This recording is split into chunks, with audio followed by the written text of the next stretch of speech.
Hey guys, it is me Fenella, and this video is going to be a Fangirl Q and A. Okay, before anything else, I just want to apologize if you will ever hear anything from the outside world like cars or other people, because I live beside the road. I'm so sorry, I know it'll be annoying, and it's very annoying for me as well. I understand you. So I asked you guys to give me some questions about everything that I fangirl about, may it be music, K-pop, movies, Disney, Harry Potter, Ghibli, cosplaying, anime, or anything else that I really fangirl about or that I am obsessed with. And I must say, I got a lot of interesting questions. So let's just head on with it. I have my questions here and I have my notes, so let's start. Okay, so the first one is from Gerald Anec, and his question is, who is your favorite Harry Potter character aside from Harry, Ron, and Hermione? And who is your most hated villain aside from Lord Voldemort and Draco Malfoy? Before I answer anything, I just want to clear out that I don't hate Draco Malfoy.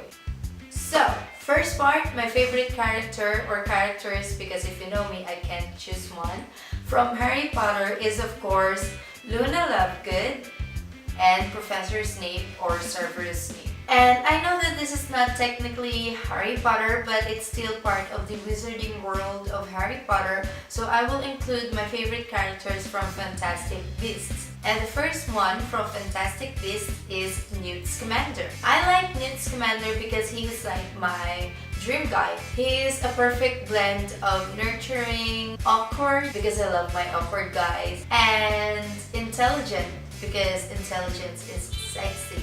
And he's also actually a badass. I mean, for you to be able to take care of all those giant beasts and go from one country to another country, travel with that magical case without being caught, that's a badass. So I think that he is good for my mental and emotional state, and he can also protect me like a princess.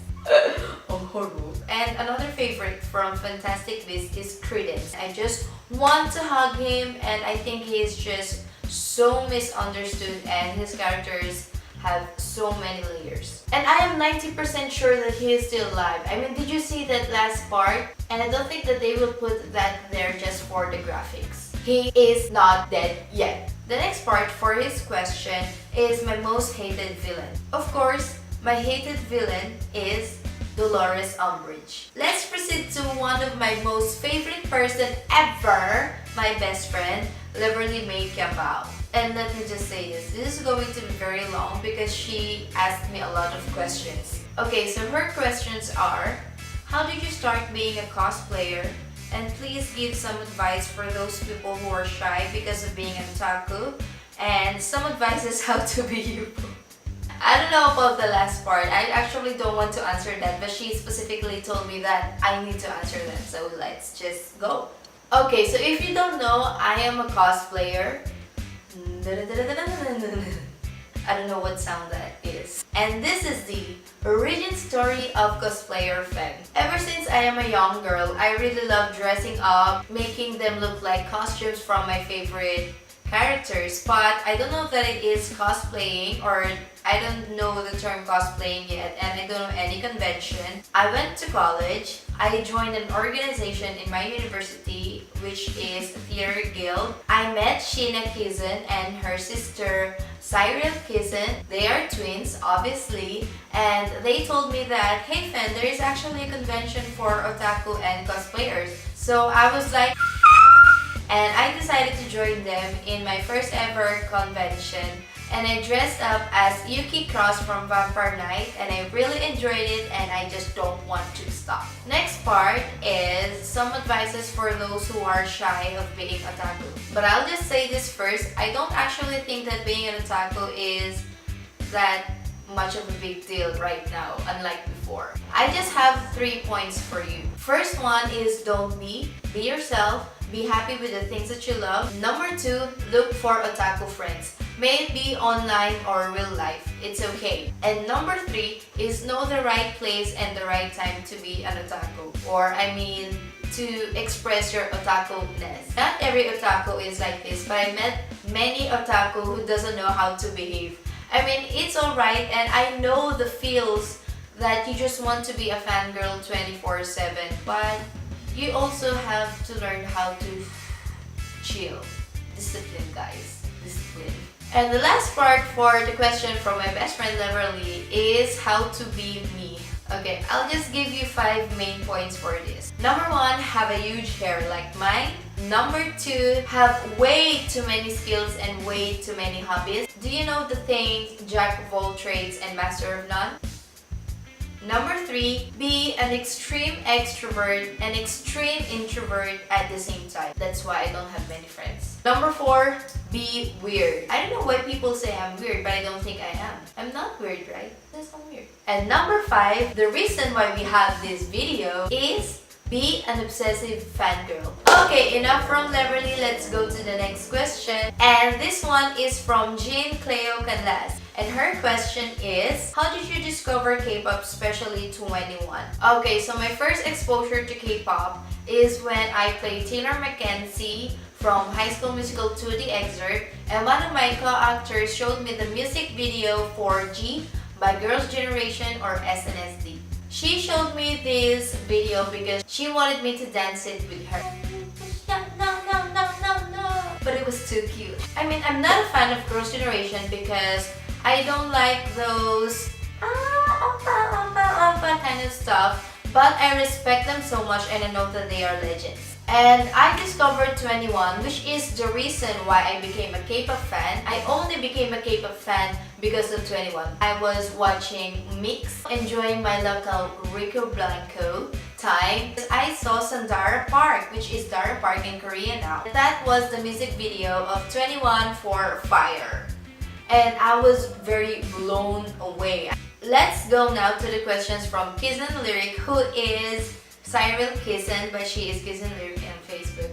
How are you truly feeling when we introduced cosplay to you? Would you ever do an art collab with me when you get back? If ever we are collabing, ano yung nai-imagine mo ang gagawin natin? And it means, what will we do when we have an art collab? First one, 3 words. Thrilled, excited, and relieved. Because as I've said, I've been doing cosplays ever since. I just don't know the term cosplays and I don't know that there are conventions yet. So thank you Cyril, thank you Sheena for introducing cosplaying to me, and I'm just so happy and I don't want to stop. And for her next question, my answer is of course I would love to do an art collaboration with you. Let's make art together. For the concept, I am open to any concept if you have any, but I particularly love making OC or original characters, and maybe we can film a video while doing it, so I will have more YouTube content. Woo! So the next question is from Jesus Miguel Ofalsa, which is a poet and an artist actually. Go support him. And his question is, other K-pop groups and biases. With all honesty, there's only one group in my heart, one K-pop group in my heart, and that is 2NE1. 2NE1. And my ultimate bias is of course the one and only baddest female CN. Next group is Bigbang, and my bias is Taeyang. Next is, I don't know if you will consider them as K-pop group, but they are K-pop artists and I will just put them here because they need more recognition. And that is AKMU or Akdong Musician or whatever you want to call them, the best duo ever. And my bias is Chanhyuk. Guys, I just like brains. Brains, man. I'm like a zombie. I like brains. So yeah, I think you can call me a YG fan. Next questions are from Donel Enriquez, and his questions are, what is your most memorable experience, best and worst, in a cosplay convention or event? For anime, my best memorable experience is when I cosplayed Misty of Pokemon in MOA Arena for Cosmania 2013. I cosplayed Misty before the Pokemon Go craze, so I was like the first one who cosplayed Misty again, at least in the Philippines. And for K-pop cosplaying, my best experience is when I cosplayed CL's Hello Bitches. And the next one is worst experience from cosplaying. That is when I cosplayed Lily Rushford from Tekken. The only reason why it is my worst experience because people kept on calling me Sailor Moon, which is obviously a very different character. And the next questions are from Mitch, who is MG Franco David on Facebook, and you just gotta follow her because her artworks are great as well, and she's just too sweet. And her questions are: who is your favorite Disney princess and why? Follow-up request: please sing even if it's just few lines found from the soundtrack of your favorite princess. Thank you. My favorite Disney princess is Belle from Beauty and the Beast because I really treasure intelligence. And I just love the fact that Belle was able to look past that hideous physical appearance. Okay, before I do the request, I just want to say that I just had a sore throat, so my voice is not really good right now, so I apologize for singing badly, but my favorite song from Belle is Something There. And with my current relationship right now, I think I kind of relate to the song because I've been with that person for how many years already. He's been my friend. It's actually ridiculous how long it took for us to like each other, but yeah. There's something sweet and almost kind, but he was mean and he was coarse and unrefined. But now he's dear and so unsure. I wonder why I didn't see it there before. Oh my gosh, that line! I wonder why I didn't see it there before. Okay, so the next sets of questions are from Patricia. I don't know if I said your name right, but go follow her on Instagram. Her artworks are great and she is just so sweet. Her questions are: what is your favorite Disney song?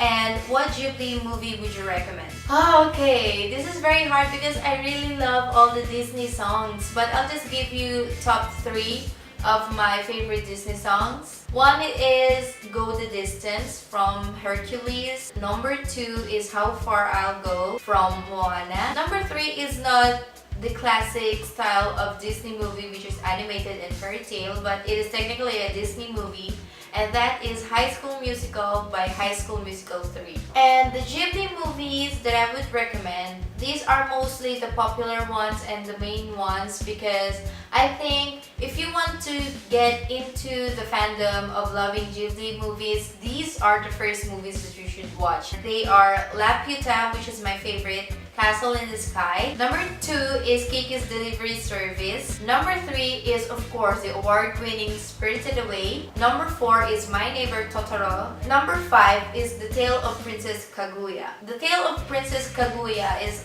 somehow underrated for me and not that popular, but since you are a very artistic person, I think you would really love the animation style of that one, and the story is very deep as well. Next one is from my dear friend Anthony Jermaine Arnold, and his question is: how did your fascination with Ghibli begin? My first exposure or my first experience with Ghibli movie is actually when I watched Spirited Away on Disney Channel. I was just very interested and drawn into Ghibli movies from then on. I started to search more Ghibli movies because I love because they give me that nostalgia feels, and I'm a sucker for anything nostalgic. Their stories are like, if you're going to just watch it, but when you think about it a lot of times, they are so deep, and sometimes you would not believe that it is for children. And I love watching the English dubbed version of the movies because they're just very articulate. They're just too articulate. It's like watching Winnie the Pooh but from Ghibli. And the last set of questions are from Jem, who is actually Cyril Winters on Facebook, and his questions are: if there was a song in the past that you could bring back and reconstruct, what would it be? And there's this crazy theory